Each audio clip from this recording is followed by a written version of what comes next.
Good evening students.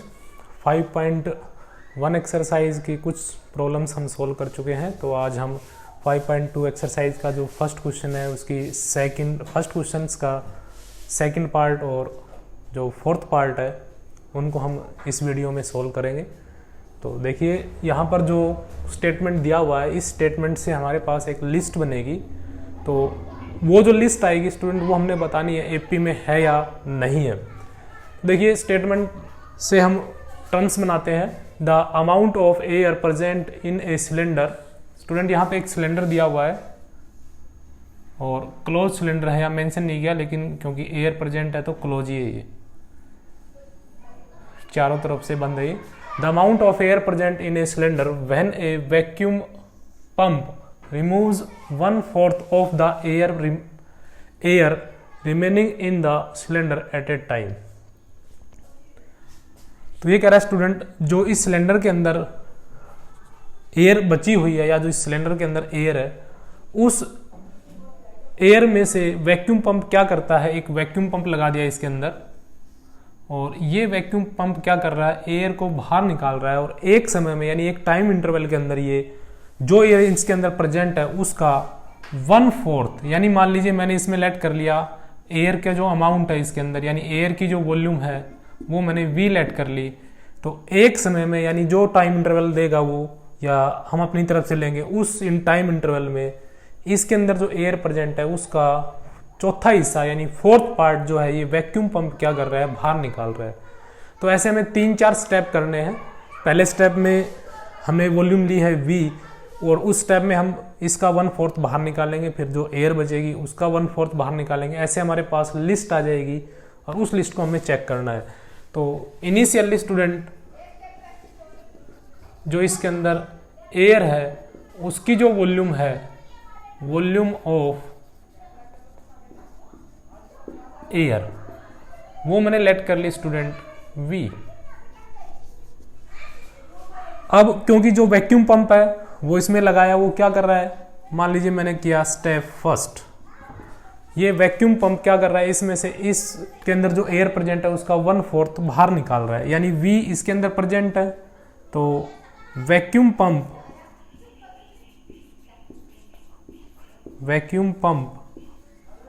Removes कितना बाहर निकालेगा, अमाउंट इसमें से जो एयर प्रेजेंट है उसका 1/4 यानी इतनी एयर इसमें से बाहर निकाल दी।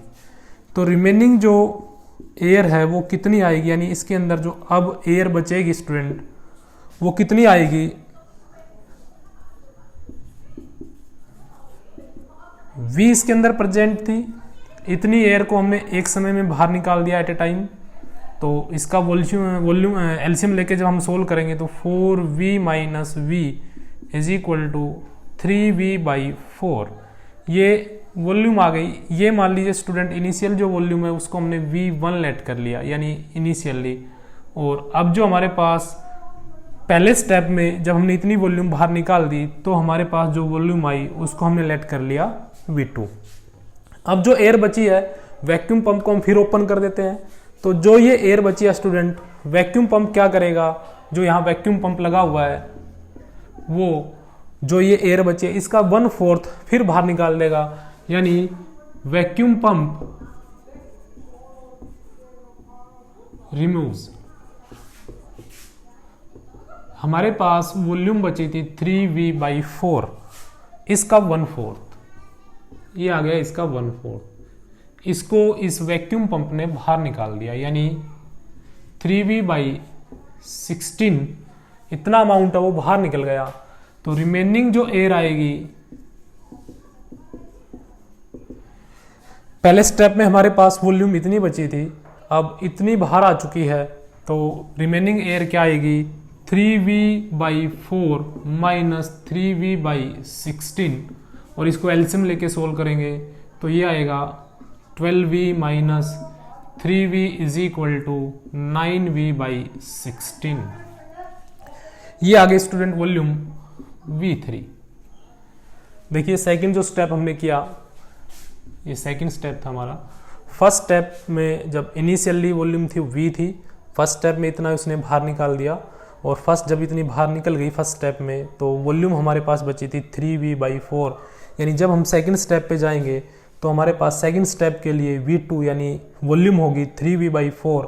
और सेकंड स्टेप में फिर वैक्यूम पंप क्या करता है, जो ये वॉल्यूम बची है फर्स्ट स्टेप के बाद, इसका 1/4 बाहर निकाल लेता है।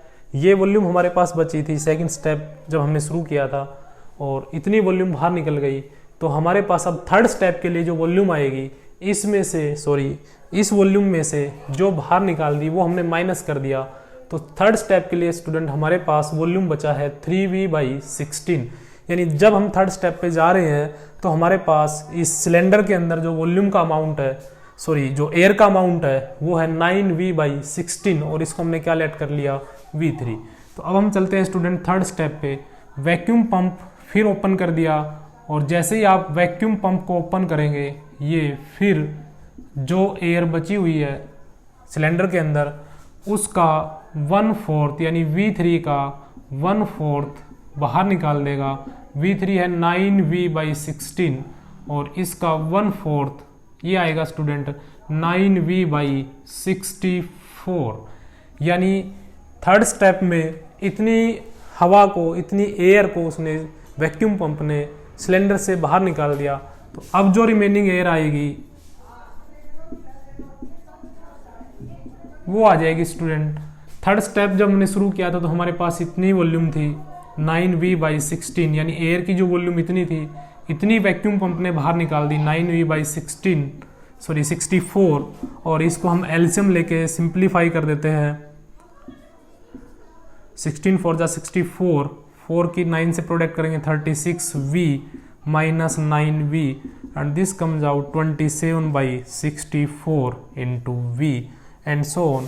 अगर हमें फोर्थ स्टेप पे जाना है, इसको हमने नाम दे दिया स्टूडेंट v4। यानी फोर्थ स्टेप पे जाने के लिए हमारे पास जो वॉल्यूम बची है वो है 27 इंटू v/64। ऐसे ही फोर्थ स्टेप में भी स्टूडेंट क्या करेंगे, जब हम ये वॉल्यूम लेके चलेंगे, एयर की ये वॉल्यूम लेके चलेंगे, तो वैक्यूम पंप क्या करेगा, इसका 1/4 फिर बाहर निकाल देगा, और ऐसे ये कंटिन्यू चलता रहेगा। लेकिन जो हमारे पास अब लिस्ट आई है, उस लिस्ट से ही हम चेक कर सकते हैं कि जो आगे आने वाली टर्म है, या जो अभी हमारे पास टर्म आई है, वो एपी में है या नहीं है। तो हमारे पास जो नंबर्स की लिस्ट आई है, वॉल्यूम को जो लिस्ट आई है, उसमें इनिशियली जो वॉल्यूम थी स्टूडेंट, वो थी हमारे पास v यानी v1। जनरली हम a1 लेट करते हैं, लेकिन यहाँ वॉल्यूम है तो v1 लेट कर लिया। और v2 की वैल्यू जो आई स्टूडेंट, वो आई है 3v/4। v3 की वैल्यू आई हमारे पास 9v/16, एंड v4 की जो वैल्यू आई है 27/64 इंटू v। v5 भी फाइंड आउट करते हैं, v6 भी फाइंड आउट कर सकते हैं, लेकिन उसकी हमें रिक्वायरमेंट नहीं है, इन्हीं से हमारा काम चल जाएगा। अगर ये एपी में है स्टूडेंट, तो हम v2 में से v1 को माइनस करें और v3 में से v2 को माइनस करें, तो जो डिफरेंस है, जो वैल्यू आएगी यहाँ से v2 - v1 और v3 - v2, वो सेम आती है तो बन जाएगा कॉमन डिफरेंस, और सेम नहीं आती है तो हम कहेंगे कि ये जो लिस्ट आई हमारे पास वॉल्यूम्स की, ये एपी में नहीं है। तो हम v2 - v1 करते हैं। v2 is here 3v/4 minus, and v1 is v। और ऐसे स्टूडेंट v3 की जो वैल्यू है हमारे पास 9v/16 माइनस v2 की value 3v/4, LCM 4, 3v - 4v, and value of this is -v/4। और इसको जब हम सिंप्लीफाई करेंगे तो एलसीएम 16, 9v - 16 को 4 से डिवाइड करोगे 4, 4 की 3 से product -12v is equal to -3v/16। तो देखिए स्टूडेंट, यहाँ से क्लियर दिखाई दे रहा है, अगर हमने v2 में से v1 को माइनस किया और v3 में से v2 को माइनस किया, तो जो हमारे पास डिफरेंस आए हैं वो इक्वल नहीं आए हैं। तो हम यहाँ से कह सकते हैं कि ये जो हमारे पास लिस्ट है वो एपी में नहीं है, नॉट इन एपी। ऐसे स्टूडेंट अब हम चलते हैं इसके फोर्थ पार्ट पे।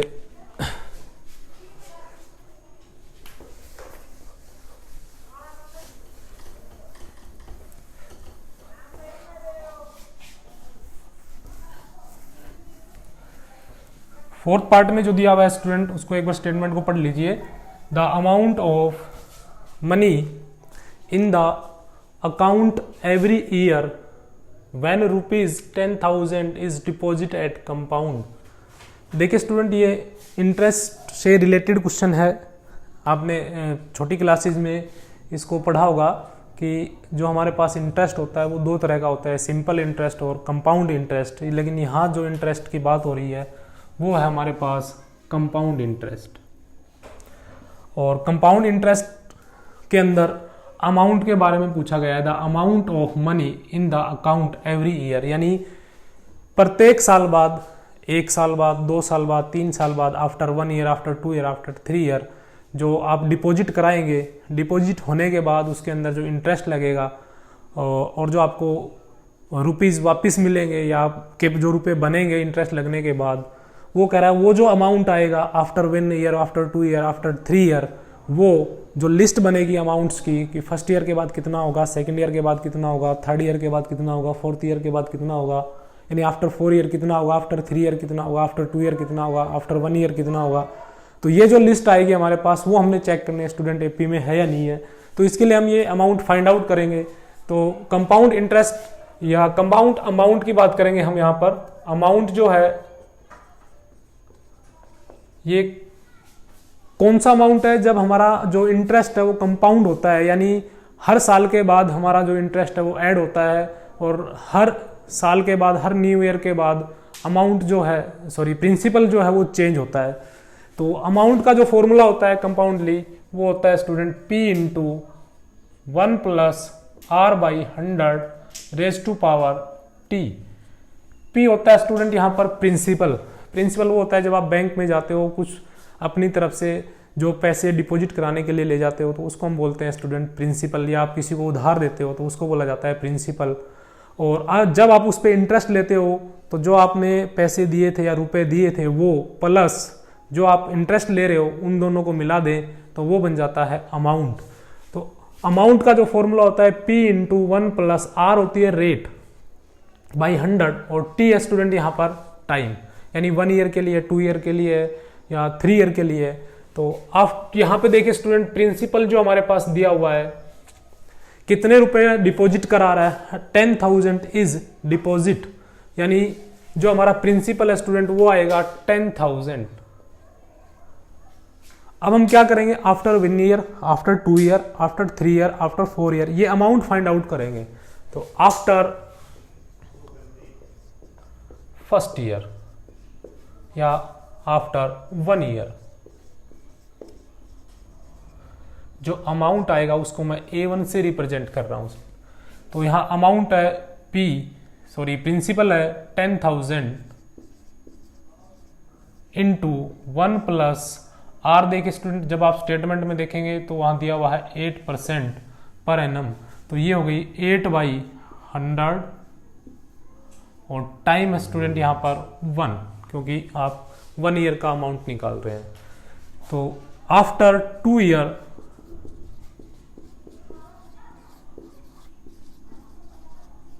जो अमाउंट आएगा उसको मैंने लेट कर लिया A2 and this comes out 10,000 into 1 plus 8/100 और यहाँ पर टाइम जो हो गया स्टूडेंट हमारे पास 2 ईयर, यानी T इज 2।